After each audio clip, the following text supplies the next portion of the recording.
सर्वप्रथम अपने गुरुपाद पद्म परम आराध्यतम नित्रिला प्रविष्टम विष्णुपाद अष्टतर सत्तर श्रीमद भक्ति वेदांत नारायण गुरु श्री महाराज की चरण कमल में अनंत अनंत कोटि दंडवत प्रथम करता था दादा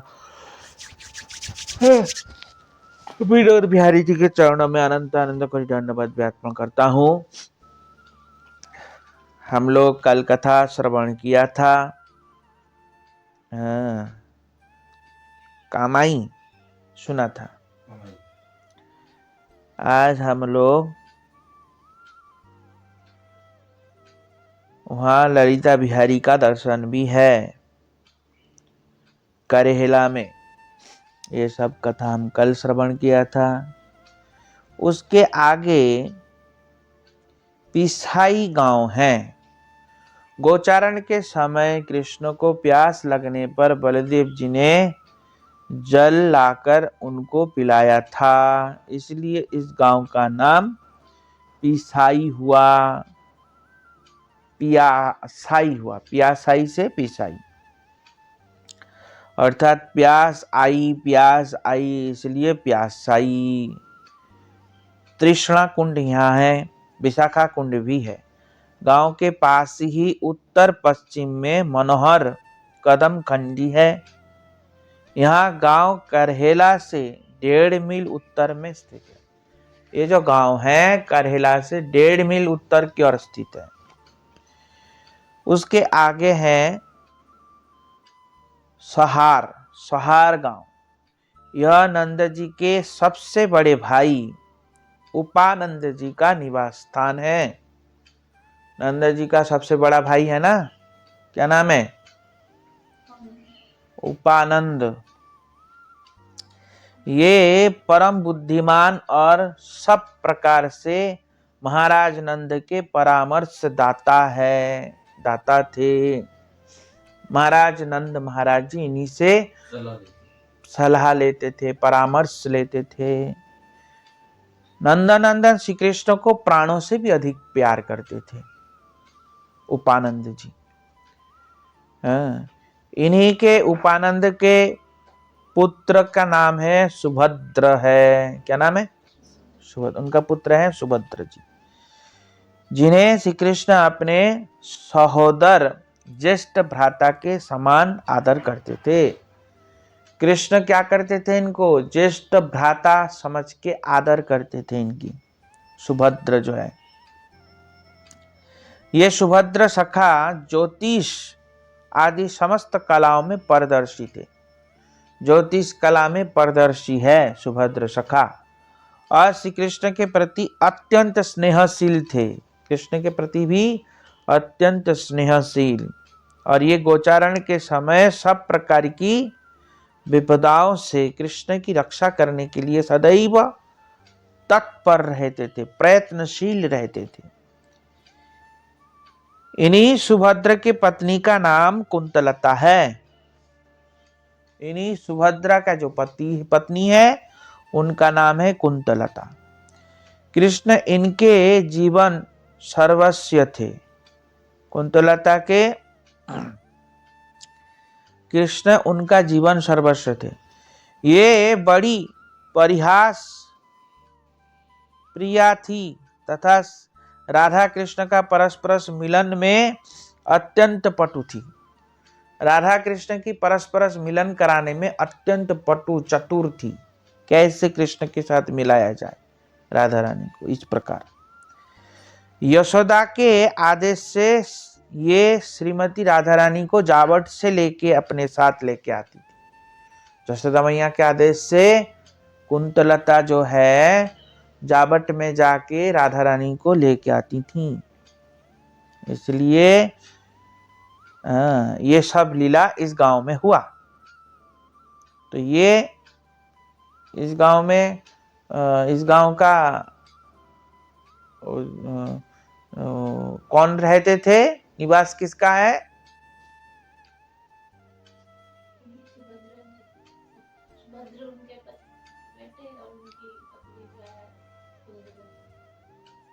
भानु बोल रहा हूं। नंद उपानंद जी रहते थे इस गांव में। उपानंद की पुत्र है सुभद्र। सुभद्रा नहीं, सुभद्र। और सुभद्र की पत्नी का नाम है कुंतलता। ये लोग इस गांव में निवास करते थे।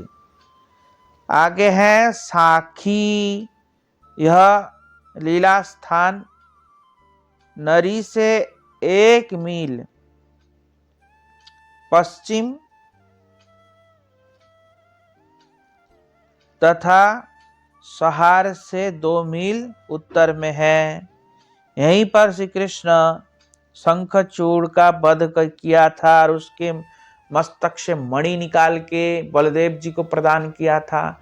एक समय कृष्ण यहाँ सखियों के साथ रास लीला कर रहे थे, और इतने में शंखचूड़ आके गोपियों को हरण करके लेके जा रहा था।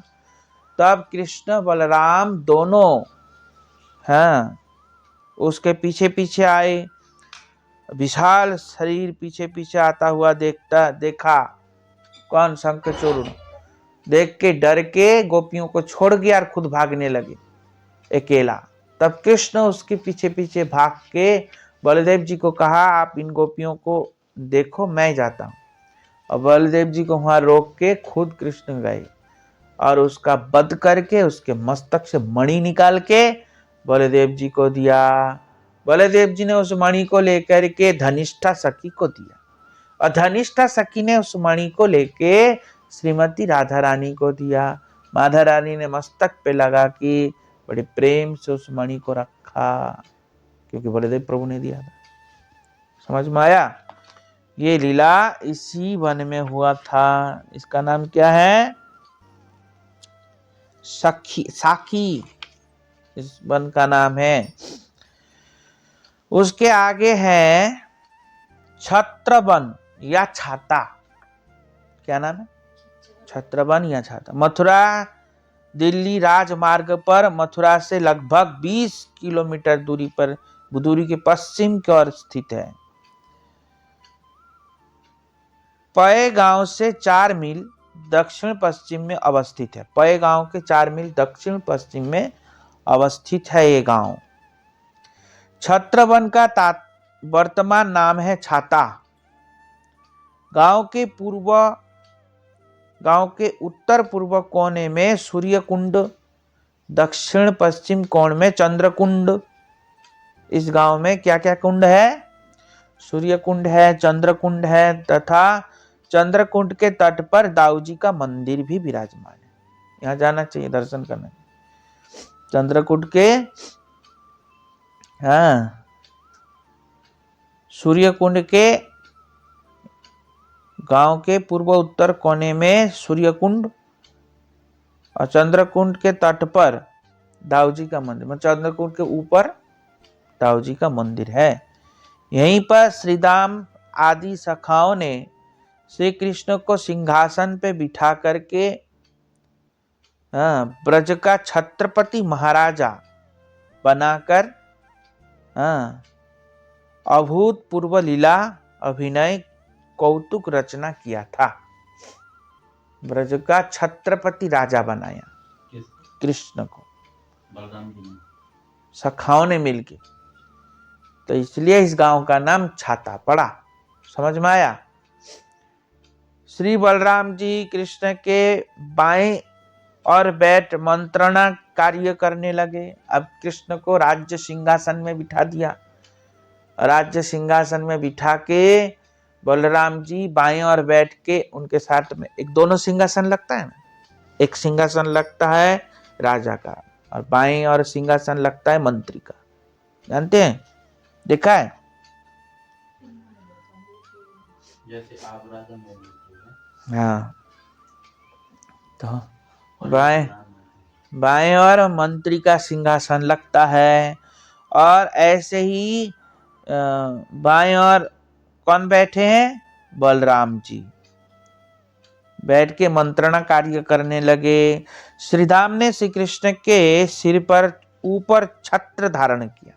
श्रीधाम ने पीछे से जाके ऐसे छाता धारण किया। नहीं समझा? छत्र धारण किया। और अर्जुन चामर ढुलाने लगे। अर्जुन क्या कर रहा है? चामर। ये अर्जुन वो अर्जुन नहीं है द्वारिका वाला, ये अर्जुन कृष्ण के सखा है, वृंदावन वाला अर्जुन अलग है ये। और मधुमंगल सामने बैठकर विदूषक का कार्य करने लगे। विदूषक मतलब क्या होता है? वो जो चांदी का घेरा में हाथ में लेकर के वो खड़ा रहता है, जोकर। पट। विदूषक कहते हैं अन्य राज्य से मंत्रणा लेकर के बताना, उसको विदूषक कहा जाता है। विदूषक के मतलब खबर इधर से उधर देना होता है। नहीं समझ में आया?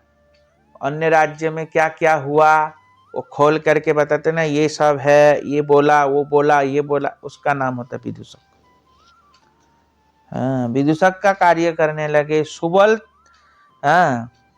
तांबुल बाटिका देने लगे। सुबल तांबुल बाटिका देने, तांबुल बाटिका मतलब एक डिब्बी होती है पान की, हाँ वो देने लगे, पान की बीड़ी रखी होती है, तो वो देने लगे। तथा सुबाहु और विशाल आदि कुछ प्रजा का अभिनय करने, सुबल और सुबाहु आदि प्रजा का अभिनय करने लगे। छत्रपति महाराज श्री कृष्ण ने मधुमंगल के माध्यम से सर्वत्र घोषणा करवा दी। मधुमंगल कौन था? अभी तो बताया था। मधुमंगल कौन था?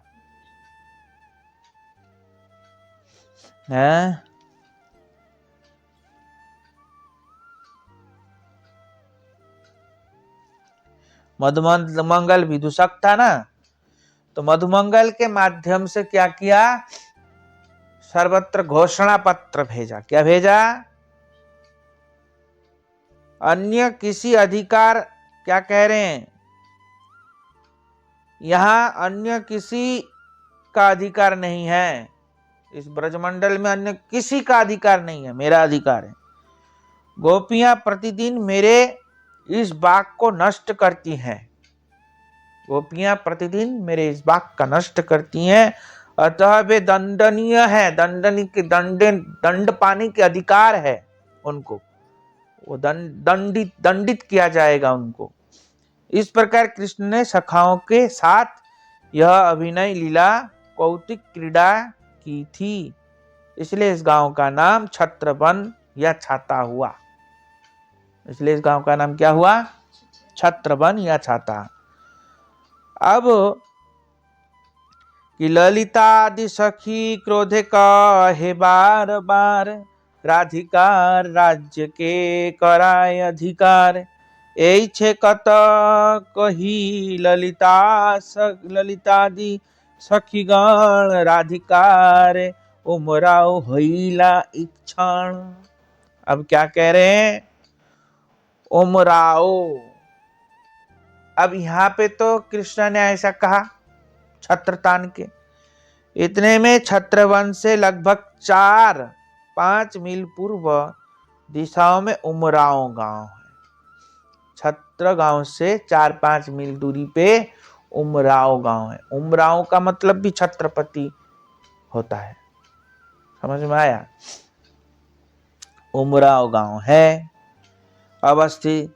श्री कृष्ण की दुहाई सुनकर सखियों ने ललिता के पास जाकर के कहा। कृष्ण की ऐसी दुहाई सुना और सखियों ने जाके ललिता के पास जाके कहा। ललिता जी क्रोधित होकर के कहने लगी, क्या कौन है ऐसा जो राधिका के राज्य को अपने अधिकार करता है? ऐसा कौन है राधा रानी के राज्य को अपने अधिकार में सोचता है कि मेरा राज्य है, इसका प्रतिकार हम करेंगी, छोड़ेंगी नहीं हम उनको। ऐसा कहकर राधा जी को एक सुंदर सिंहासन पर पधराकर उमराव होने की घोषणा की। उमराव मतलब छत्रपति। उमराव का मतलब क्या है? छत्रपति। तो उमराव होने की घोषणा किया।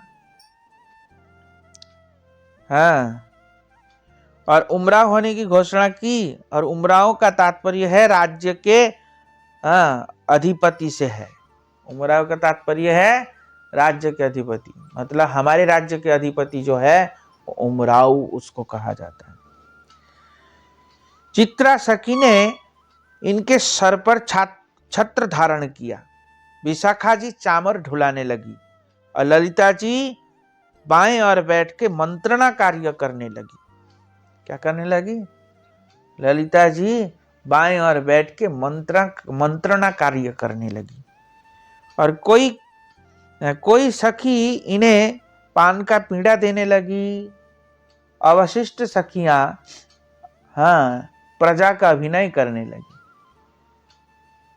राधा जी ने सिंहासन पर बैठ के सखियों को आदेश दिया कि जाओ, जो मेरे राज्य पर अधिकार करना चाहता है उसे पराजित कर बांध कर मेरे पास लेके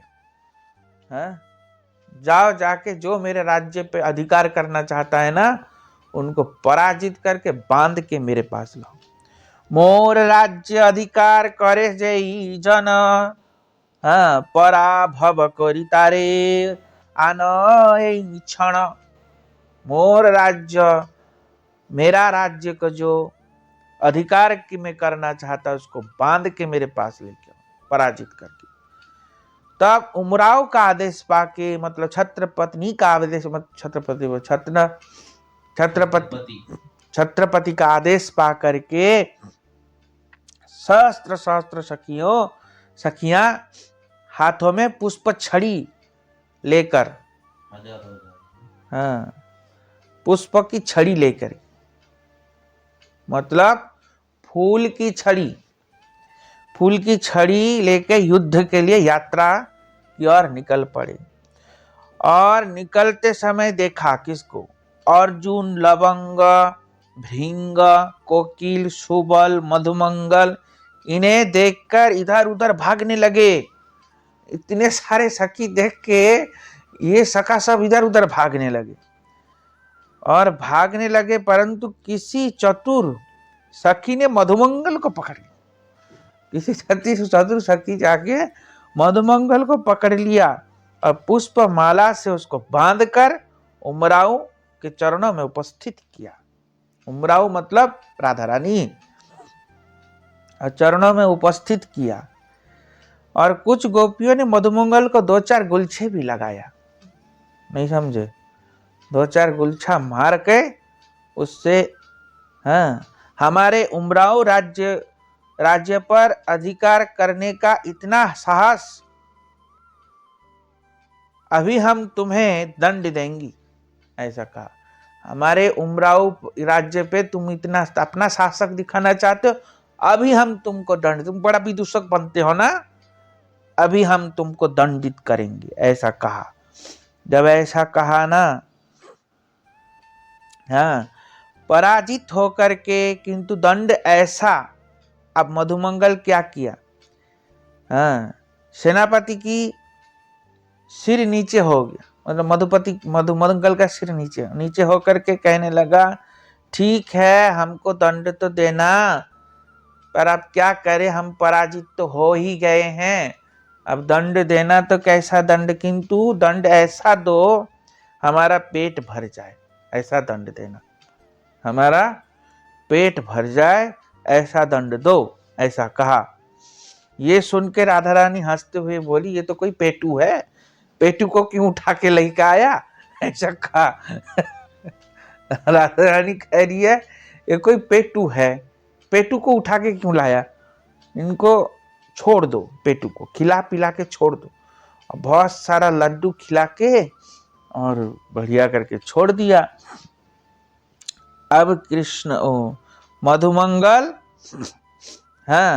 कृष्ण के पास आके सारा कहानी बता के रोने का ढोंग कर रहे हैं, हमको बांध लिया था, हमको मारा, रोने के ढोंग कर रहा है। और कृष्ण ने मधुमंगल के सखाओं का उमराव के ऊपर आक्रमण कर दिया। तब कृष्ण क्या किया, मधुमंगल सखा का बात सुन के सभी सखाओं को लेके उमराव के ऊपर आक्रमण कर दिया, मतलब राधा रानी के प्रति आक्रमण कर दिया। और श्रीमती राधा रानी ने अपने प्राण वल्लभ श्री कृष्ण को देखा, तब बड़ी लज्जित होकर के अपने उमराव भेष को दूर करने लगी। ललिता से खबरदार दूर मत कर, चल आगे कर, ऐसे कहने लगे। ललिता सखी करे बिल्कुल उतारना नहीं, बिल्कुल ऐसे नहीं करना। ऐसे ललिता सखी कहने लगी। हाँ, श्रीमती राधिका के प्रति हाथ जोड़कर अब क्या हुआ, राधा जी आधिपत्य स्वीकार किया। अब कृष्ण ने क्या किया,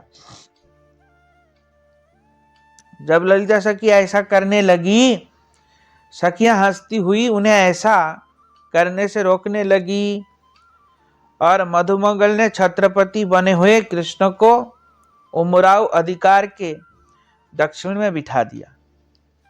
और मधुमंगल ने क्या किया, छत्रपति कृष्ण को लेकर के दक्षिण की ओर बिठा, मतलब राधा रानी के दाएं ओर बिठा दिया। दक्षिण मतलब राधा रानी के दाएं ओर बिठाया। और कृष्ण ने राधा जी का आधिपत्य स्वीकार किया। कृष्ण फिर राधा रानी का आधिपत्य स्वीकार किया, बोलता हाँ हम आपके अधीन में हैं, हमारा राज्य आपके अधीन में है, ऐसा कृष्ण स्वीकार किया। कृष्ण अब हमारे अधिकार में है, अब जो चाहे इनसे भेंट ग्रहण कर सकती हो। सखियां कहने लगी कृष्ण अब हमारे अधिकार में है। श्रीमती राधा रानी भी कहने लगी ये हमारे अधिकार, अब इनसे जो चाहे इनसे मांग सकते हो, ये देंगे, भेंट देते हैं ना जो जिस राज्य के अधिकार होते हैं। हाँ, ऐसे कहने लगी। ऐसे क्रीड़ा विलास को देखकर बड़े आनंदित हुए सब सखियां सखा। ऐसे क्रीड़ा विलास को देख के सब आनंदित हुए। उमराव लीला के कारण इस गांव का नाम उमराव हुआ है। उमराव लीला के कारण उमराव हुआ है। राधा स्थली के स्वरूप में प्रसिद्ध है। तत्पश्चात पूर्णमासी जी ने यहाँ राधा रानी को ब्रजेश्वरी के रूप में अभिषिक्त किया था।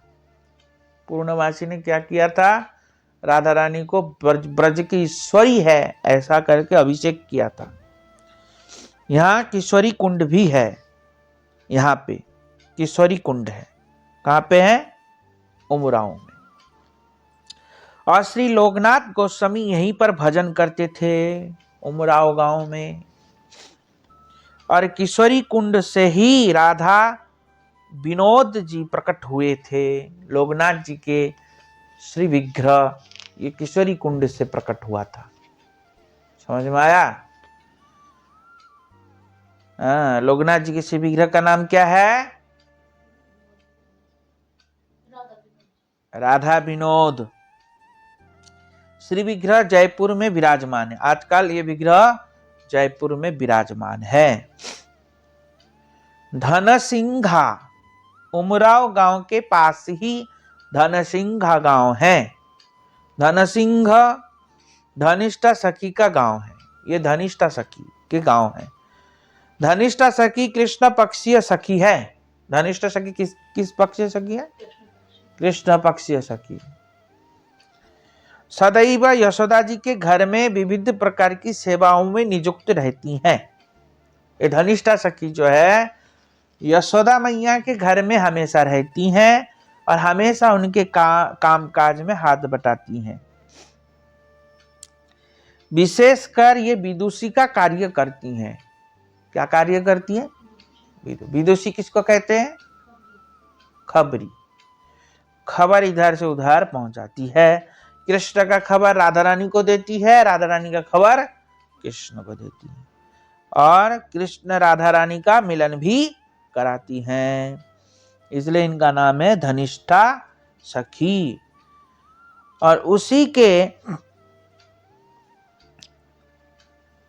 इसीलिए इस गांव का नाम धनसिंघा पड़ा है। कृष्ण से राधा रानी का मिलन भी ये कराती थी। कोसी या कुशस्थली मथुरा दिल्ली राजमार्ग पर मथुरा से लगभग 35 मील और छत्रवन से लगभग 10 मील दूरी पर अवस्थित है ये कोसी। श्री कृष्ण ने नंद बाबा को कुशल स्थली का या द्वारिका धाम दर्शन कराया था। ये जो कोसी है, कोसी में नंद बाबा जी को द्वारिका धाम का दर्शन कराया था।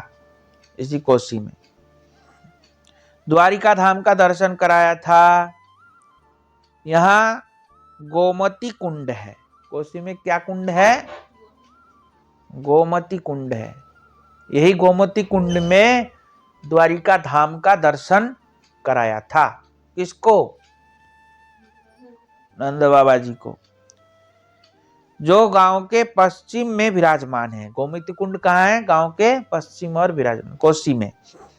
यही एक दर्शन स्थल है कोसी।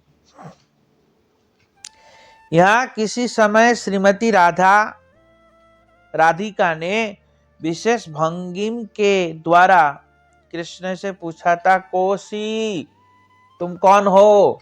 इसलिए इसका नाम कोसी पड़ा है? तुम कौन हो? इसलिए स्थान का नाम कोसी हुआ। प्रसंग है किस प्रकार? श्री कृष्ण श्रीमती राधिका से मिलने के लिए बड़े उत्कंठित होकर श्रीमती राधा के भवन के कपाट को खटखटा रहे थे। अब क्या हुआ? कृष्ण श्रीमती राधा रानी से मिलने के लिए राधा रानी के दरवाजा को खटखटाने लगे, और जैसे खटखटाने लगे तो राधा जी ने कहा, क्या? कोसी तुम कौन हो? तो कृष्ण ने कहा, मैं कृष्ण हूं। ऐसा कहा। जब ऐसा कहा, मैं कृष्ण हूं, बोलते कृष्ण शब्द का एक अर्थ हो काला नाग भी होता है। कृष्ण शब्द का एक अर्थ क्या होता है? काला नाग भी होता है। यदि तुम कृष्ण अर्थात काले नाग हो तो तुम्हारी यहाँ क्या आवश्यकता है? क्या मुझे डस के मारना चाहते हो? भगो यहाँ से, जंगल जाओ, यहाँ पे नहीं रहना, जाओ जंगल जाओ, यहाँ तुम्हारा कोई काम नहीं है, यहाँ आवश्यकता नहीं है, हमको खा जाएगा। ऐसा राधा रानी कहने लगे। फिर कृष्ण कहने लगे, कृष्ण क्या कहने लगे?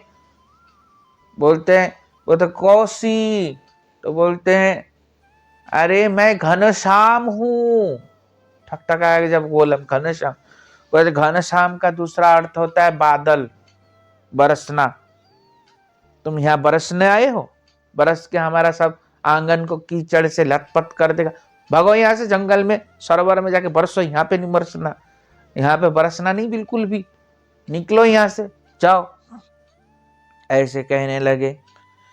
फिर राधा रानी खटखटाने लगे, वो तो कोसी, तो कहते हैं मैं चक्री हूं। कृष्ण कहते हैं मैं चक्री हूं। तो चक्री का दूसरा अर्थ होता है मिट्टी बनाने वाला, मिट्टी के बर्तन बनाने वाला कुम्हार। हमारे यहाँ पे शादी विवाह किसी का हो नहीं रहा है, जो बर्तन चाहिए हमको, जाओ जिसके वहां शादी विवाह है वहां जाओ, यहाँ तुम्हारा कोई काम नहीं है, निकलो यहाँ से। आ गए यहाँ पे। ऐसे राधा रानी कहने लगी। फिर खटखटाया, फिर खटखटा के बोलने लगे, कोसी, तो कहने लगे मैं मधुसूदन हूं। राधा रानी कहती है मधुसूदन का दूसरा अर्थ है भमर। मधुसूदन का दूसरा अर्थ होता है भमर। यहाँ फूल का उद्यान नहीं है जो भमर मधु पीने आ गया। यहाँ कोई मधु नहीं है, और ना फूल का बगीचा है। जहाँ फूल का बगीचा है वहां ही जाओ, मधु पियो, जंगल जाओ। ऐसे कहा। फिर ठकठकाया जोर जोर से कृष्ण ने। फिर कहा कोसी, ऐसा कहा। तो फिर कृष्ण कहा मैं तुम्हारा प्रियतम हरि हूं, ऐसा कहा। कृष्ण राधा रानी कहे तो वो हरि है? हरि का मतलब बंदर होता है, ऐसा कहा। हरि का मतलब बंदर या सिंह होता है। तुम तो हमको नोच के खा जाएगा, भाग जा यहां से, जंगल चला जा, बंदर कहीं का, हमारे यहाँ क्या काम, ऐसा कहा। और कृष्ण ऐसे करके हार गया। इस प्रकार श्रीमती राधिका प्रियतम हरि से नाना प्रकार का हास परिहास करती हैं, वे हम पर प्रसन्न हो। ऐसे श्रीमती राधा रानी हमारे पर प्रसन्न हो। परिहास की लीला भूमि को कोसी वन कहा जाता है। ये सब परिहास लीला भूमि इस कोसी में संपन्न हुआ, इसलिए इसका नाम कोसी है। ठीक है। रणबाली ये सब नहीं है। हाँ, उसके आगे है रणबाड़ी से 1 मील। रणबाली तो कुछ नहीं बोली। इस प्रकार रणबाड़ी से 1 मील उत्तर और छाता से 3 मील दक्षिण पश्चिम में रणबाड़ी गांव अवस्थित है। रणबाड़ी गांव अवस्थित। नंदनंदन श्री कृष्ण साक्षात मनमथ है और श्रीमती राधा रानी महाभाव की साक्षात मूर्ति स्वरूपा है। श्री कृष्ण के समस्त कामनाओं को पूर्ण करने वाली श्रीमती राधा रानी कार्य करती हैं। राधा रानी क्या करती हैं? श्री कृष्ण के समस्त कामनाओं को पूर्ण करती हैं। एक दूसरे को आनंदित करने के लिए यहाँ दोनों विविध प्रकार के केली द्वारा स्मर युद्ध के संलग्न रहते, स्मर युद्ध के युद्ध में संलग्न रहते हैं। रणबाड़ी का तात्पर्य है स्मर विलास, विविध प्रकार की लीला क्रीड़ा विलास को रणबाड़ी कहा जाता है। रणबाड़ी का मतलब क्या है? विविध प्रकार के लीला विलास को रणबाड़ी कहा जाता है। तो राधा कृष्ण के विशेष लीला विलास इस स्थान पे हुआ, इसलिए इसका नाम रणबाड़ी। विशेष करके राधा रानी कृष्ण के समस्त कामनाओं को पूर्ण करते हैं और दोनों यहाँ लीला विलास करते हैं, इसलिए इस स्थान का नाम रणबाड़ी है।